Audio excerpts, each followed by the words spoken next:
Can ask a very time relevant question. She said, in the age of Zoom, when we aren't physically present to feel the energy of interaction, can you share some possible somatic signals that can be responded to from afar? Yeah, I like that question. Thank you, Kristen. I saw that come by as well. Uh, some of the visible somatic signals, and somatic work is hard over Zoom. We're all trying to figure that out. Because like very often what I look for, I'm talking to someone, I look at their hands and their feet and what they're doing. I look at if their feet are vibrating or their posture. And when you can only see people from here up, it's hard to notice that.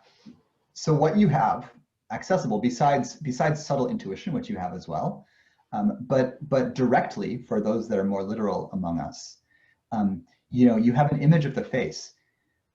One thing that Zoom is wonderful for actually is that you have a very close-up image of the face that's actually closer than if we were sitting in therapy chairs opposite from each other. And so, so some somatic signals are things like changes in coloration. So did they get flushed? So some heat rising, or are they feeling a little pale? Looking a little pale, you can see that. Those can be markers of physiological changes in the nervous system. Do you see, you can see the breath, right? If you kind of learn how to see it, right? You can watch the neck for the breath, you can watch rise and fall. Is their breath getting shorter or longer? Sometimes you can see the heartbeat in the side of the neck. And in organic intelligence work, we'll actually practice seeing. This is a little subtle. I can sometimes do this over Zoom with folks and sometimes not. But you can actually see the breath and the heart rate, and this is like, look this up because I'm not going to go into it now. There's more information for later. But the relationship between breath and heart rate, they have a relationship, and when that relationship gets off, that's also a sign of activation. So you can look at breath, heart rate, coloration. You can look at subtle movement, so little twitches. So someone kind of is always doing this. That a little like shoulder tick. That might be, I might just log that for later.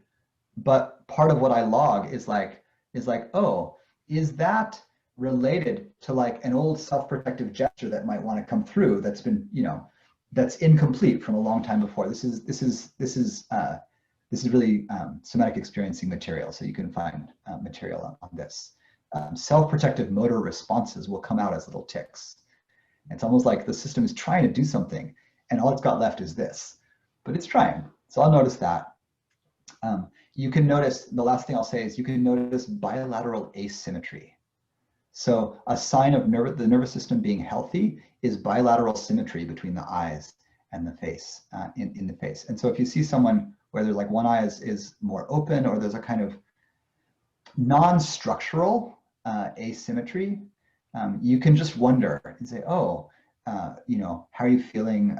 You might not ask that, but those are all things that you can see visually that can help you track. Mostly, mostly I want to say don't even think too much about those.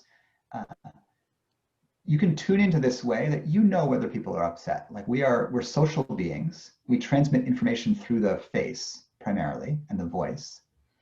And maybe I'll say one thing about the voice. The non-activated or resilient voice has what we call prosody, which is melody. So the way we talk to children, hi, how you doing? Oh, it's so lovely to see you. My voice is going up and down, right? How we do that on purpose unconsciously, because it's less threatening than if I just say, hello, children, how are you doing? Right? If I get all robotic, it's totally creepy, And so unconsciously, right? If a client, if I'm like, hey, how are you doing? To a client, and they're like, pretty good.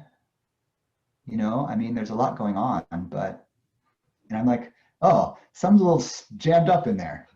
And so I just want to notice that. So facial expression, the way that somebody's feeling just by their face, vocal tone, and then all these little signals. You can trust your intuition.